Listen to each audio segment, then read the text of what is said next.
नगरसेवक पण आमचाच, महानगरपालिकाही आमच्या हातात.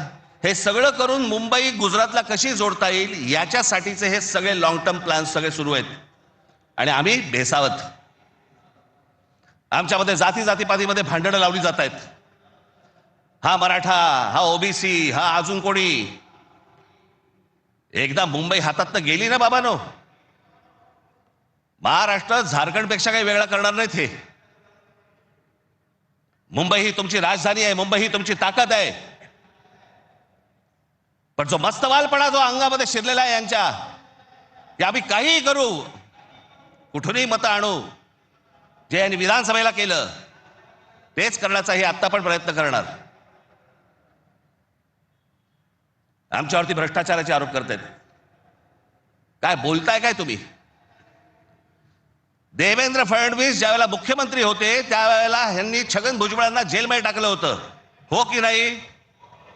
आता मांडीला मांडी लावून बसलेत. अजित पवारांचे बैलगाडीभर पुरावे घेऊन गेले होते.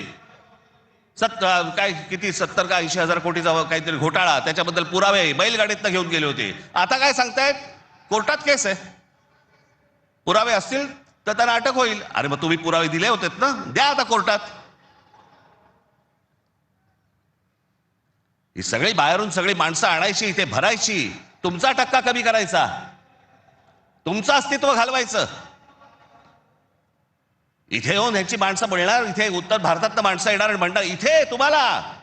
काल एक कोणतरी उत्तर भारतातला माणूस बोलत होता म्हणे, मुंबईमध्ये म्हणे नोकऱ्या जर घ्यायच्या असतील महानगरपालिकेमध्ये तर इथल्या स्थानिकांना, उत्तर भारतीय लोकांना दिल्या पाहिजेत. हे बाहेरून येणारे म्हणे कोल्हापूर, सातारा, सांगलीवरनं येणारी माणसं हे बाहेरच्या लोकांना द्यायची नाहीत म्हणून. बाहेरची लोक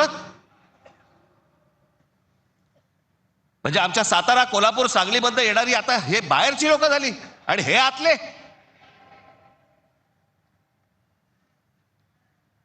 कृपाशंकर सिंग सारखा माणूस यांचा नेता भारतीय जनता पक्षाचा, तो म्हणतो काय उत्तर भारतीय महापौर करू, महापौर करू. यांची हिंमत कशी होते हो बोलायची? आपण जाऊन बोलू शकतो का तिकडे?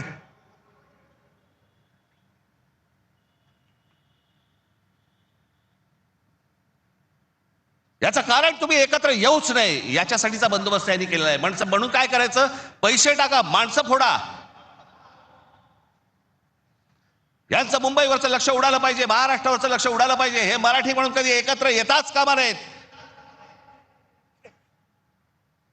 आणि मग आपल्याला जे साध्य करायचंय,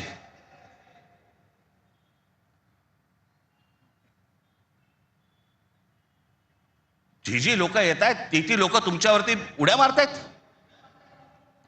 वाटेल ते बोलतायत तुम्हाला. मुंबईमध्ये, महाराष्ट्रामध्ये तुम्हाला घरं नाकारली जात आहेत. काल परवाकडे कोणतरी एक तामिळनाडूमधून रसमलाई आली होती.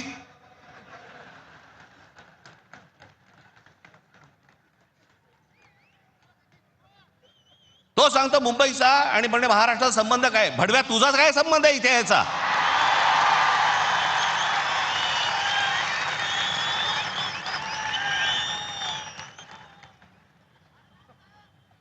यांच्यासाठीच माननीय बाळासाहेब बोलले होते, हटाव लुंगी आणि बजाव पुंगी. अनेक दाक्षिणात्य इथे राहत आहेत, अनेक जैन मारवाडी इथे राहत आहेत, आनंदाने राहत आहेत. पण कसं भडकवलं जाते बघा तुम्हाला कबुतरांच्या नावाने. कबूतर राहिली बाजूला, पण हे सत्ताधारी जे फडफडत आहेत ना, हा त्यांचा प्रश्न आहे. काल परवाची गोष्ट, इथे मुंबईमध्ये एक जैन मराठी वादावरती पडदा टाकण्यासाठी म्हणून एक बैठक झाली. ही बातमी फक्त नवाकाळला आली. त्यांचे कोणतरी एक जैन मुली निलेश चंद्र आहेत, निलेश चंद्र बघा. ते जैन मुली निलेश चंद्र काय सांगतायत तर कबुतरे खाणे आणि मांसावरून मराठी जैन समाजात पेटलेला वाद मिटवण्याची जबाबदारी मुख्यमंत्री देवेंद्र फडणवीस यांनी भाजपा मंत्री मंगल प्रभात लोढा यांना दिली. मात्र मंगल प्रभात लोढा यांनी हा वाद मिटवला नाही, तर ह्या समाजामध्ये जास्तीत जास्त भांडणं कशी लागतील हे पाहिलं. म्हणजे मराठी माणसापासून गुजराती बाजूला करायचे, आता ही लुंगी अंडी इकडनं तांबडे बाजूला करायचे, अजून कोणतरी युपी मधनं बोलवायचा त्याच्यात अजून ते बाजूला करायचे. तुम्हाला या महाराष्ट्रामध्ये मुंबईमध्ये एकट्यात पाडायचं. एकटे असलो तरी काफी होत.